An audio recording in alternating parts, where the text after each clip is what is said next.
இன்னும் ஓப்பன் ஆகிடும். எல்லாம் ரெசிடென்ட் ட்ரைனிங் தான் தெரியும். பாருங்கள் எவ்வளோ நாங்கள் காலிலேருந்து எவ்வளோ டிக்கெட் எடுக்க ட்ரை பண்ணிகிட்ருக்கோம். சரிதான் மதுரான் டாய் ஸ்ட்ரெயின். இந்த கேமரா பார்த்தா அவ்வளோ ஒரு ஹாய் காய்ஸ் அப்படின்னு போகிறேன். உடனே ஹாய் காய்ஸ் இப்போ என் தம்பி பாட்டு படிப்பா. ஸோ ரெண்டு விஷயம், ரெஸ்பான்சிபிலிட்டி அண்ட் ஒரு விஷயத்தை சாதிக்கிறது செய்கிறது வந்து இட்ஸ் நாட் தட் ஈஸி. இதுக்கு நிறைய இது இருக்க வேண்டியிருக்கு அப்படி பார்க்குறேன். இப்போ வந்து இந்த ரயில்வேல இங்கெல்லாம் உட்காந்துட்டு அவங்க வேலைகளை பார்க்குறாங்க. அதெல்லாம் பார்க்கும்போது இவங்களால பண்ண முடியுமா அப்படின்னு நினைக்கும். இந்த சத்தம் போகுமான்னு தெரில. ரெண்டு வகையான மக்கள் இருப்பாங்க. ஒன்று வந்து லைஃப்பில் எனக்கு என்ன கிடைக்கோ அதை அட்ஜஸ்ட் பண்ணி மேனேஜ் பண்ணி வாழணும்னு நினைக்கிற மக்கள் இருப்பாங்க. ரெண்டாவது வகையான மக்கள் வந்து எல்லாத்தையும் நானே கிரியேட் பண்ணணும், எனக்கு இஷ்டப்பட்டதெல்லாம் வேணும் அப்படி இருப்பாங்க. இந்த ரயில்வே ஜாபு, கவர்மெண்ட் ஜாபு, எல்லா சிஸ்டம் அண்ட் ப்ராசஸில் போய் உட்கார்ற ஆட்களாக இருக்கட்டும், அது ஐஏஎஸ்ஸாக இருக்கட்டும், ஐபிஎஸ்ஸாக இருக்கட்டும், கமிஷனராகவே இருக்கட்டும், எல்லாருமே வந்து ஜட்ஜஸாக இருக்கட்டும், வக்கீலாக இருக்கட்டும், எல்லாருமே ஒரு சிஸ்டம் இருக்குன்னா அதில் போய் உட்காரணும்.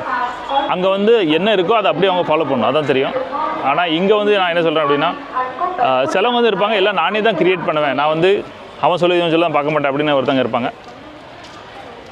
இப்போ நான் வந்து இந்த டிசி ஆஃபீஸ் பார்க்குறேன். அங்கே போனால் ஒரு பெரிய டேபிள், அந்த காலத்தில் உள்ள டேபிள், அந்த பழங்காலத்து ஸ்டோர், அதை வச்சுட்டு அவங்க என்ன பண்ணிகிட்ருக்காங்க. அப்போ நான் நினச்சேன் அதே மாதிரி இந்த கேட்டு திறந்து விட்றாங்களா, அவங்களும் வந்து கேட்டை திறந்து வரணும். அந்த 4 ரூம் இருக்கும், அது உள்ளே தான் இருக்கணும். 8 மணி நேரம் அவங்களுக்கு வேலை அதுதான். எஸ், ரயில்வே வேலை, அந்த வேலையும் கண்டிப்பாக செய்யணும். அப்படி வேலை செய்யலாம் நம்மளாம் வண்டியில் போக முடியாது, அது வேறு பக்கம். பட் ஒவ்வொருத்தருக்கும் ஒவ்வொரு மென்டாலிட்டி இருக்கும், இப்படி தான் லைஃப்பில் இருக்கணும் அப்படின்னு. அவங்க வந்து முடிவு பண்ணிட்டாங்க என்ன சிஸ்டம் அண்ட் ப்ராசஸ் இருக்கோ நான் அது உள்ளே போய் இருப்பேன், அதை நான் அப்படியே ஃபாலோ பண்ணணும் அப்படின்னு அவங்க முடிவு பண்ணிட்டாங்க. ஆனால் சிலவங்க என்ன பண்ணுவாங்கன்னா, நான் தான் சிஸ்டத்தை க்ரியேட் பண்ணுவேன், எனக்கு இந்த மாதிரி நாட் ஓகே, அந்த இருக்க சிஸ்டத்தில் என்னால் பண்ண முடியாது அப்படின்னு சொல்லுவாங்க. நான் அப்படி தான் பார்க்குறேன். நீங்கள் என்ன மாதிரி டைப்பு? நீங்கள் வந்து இருக்க சிஸ்டத்தில் செட் ஆகி அதுக்கு தன்னை மேட்ச் பண்ணிட்டு போகிறால, இல்லை உங்களுக்குன்னு ஒரு சிஸ்டத்தை க்ரியேட் பண்ணி இப்படி தான் வாழணும், இப்படி தான் இருக்கணும், இப்படி தான் வேலை, இப்படி தான் இன்கம், இப்படி தான் லைஃப் ஸ்டைலு, இப்படி தான் என் ஃப்ரெண்ட்ஸு, இப்படி தான் ரிலேட்டிவ், நான் இப்படி தான் இருப்பேன் அப்படின்னு நீங்கள் என்ன மாதிரி டைப்? உங்களுக்கு எது பிடிக்கும்? எல்லோரும் வாழுவாங்க, எல்லோரும் வாழணும். இந்த 2 சிஸ்டத்தில் உட்கார ஆளும், சிஸ்டத்தை ஃபாலோ பண்ணுற ஆளும், லீடராக இருக்கவங்க, லீடர் சிஸ்டத்தை க்ரியேட் பண்ணுறவங்களும் 2 பேரும் ஒன்றா இருந்தால் உதைக்கும். 2 பேரும் ஃப்ரெண்டாக தான் உதைக்கும். இவன் அவன்கிட்ட வேலைக்கு போனான்னா ஒழுங்காக பொத்திட்டு வேலை செய்வான். அந்த கிரியேட் பண்ணுற வந்து சிஸ்டத்தில் வேலை போனால் பண்ண மாட்டான். இந்த மாதிரி பாயிண்ட்ஸை வந்து நீங்கள் பார்த்துருக்கீங்களா லைஃப்பில் எங்கேயாவது பார்க்கும்போது? ஒரு ரயில்வே ஜாப் பார்க்கும்போது, ஒரு ஆஃபீஸை பார்க்கும்போது இப்படி உங்களுக்கு அந்த ஃபீல் வந்திருக்கா?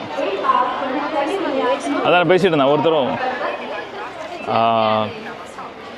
வாழ்க்கையில் அட்ஜஸ்ட் பண்ணி வாழ்கிறோமா, இல்லாட்டா அட்ஜஸ்ட் பண்ணாத விஷயத்த மாறணும் அப்படின்னு பண்ணுறோமா, க்ரியேட் பண்ணும்போது அவ்வளோ ஒரு பயங்கர பிஸியாக வந்து இன்னும் பேசிகிட்டு இருக்காங்க, பெரிய ஆளாக இருப்பாங்க. ஒன்று கேமரா கூட எல்லோரும் ஹை கைஸ் எடுத்துகிட்டு போகிறாங்க.